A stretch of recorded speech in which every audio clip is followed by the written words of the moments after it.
Alamak, nak guna dari ke daripada ni? Ini antara kekeliruan paling biasa dalam bahasa Melayu. Bezakan dari dengan daripada supaya lepas ni anda semua boleh guna dengan yakin. Dari kita guna untuk benda yang fizikal, benda konkret. Benda yang kita boleh nampak atau ukur. Manakala daripada pula, ia lebih kepada benda-benda yang abstrak, hubungan antara benda yang kita tak boleh sentuh. Ada satu cara mudah. Saya suka sangat untuk ingat pasal dari.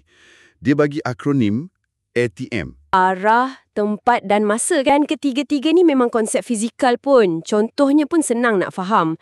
Untuk tempat, saya datang dari Kuala Lumpur. Itu lokasi.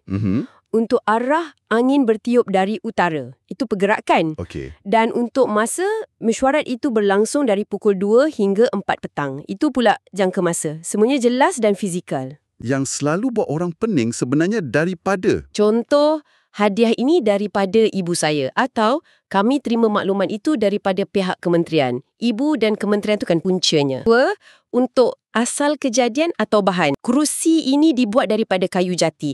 Kayu tu bahan asal kerusi tu. Ketiga, dan ini yang paling biasa orang keliru, untuk buat perbandingan.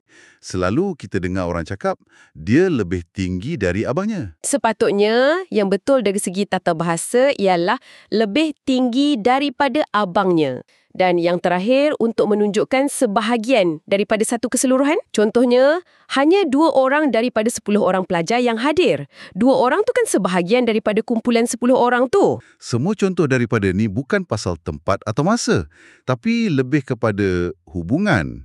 Siapa puncanya, apa bahannya, apa bandingannya, atau bahagian daripada apa. Ini yang bezakan ya. Ingat, dari untuk ATM, arah, tempat dan masa. Benda-benda fizikal. Ya. Untuk hampir semua benda lain yang libatkan hubungan abstrak, macam punca, asal, perbandingan atau sebahagian, pilihlah daripada.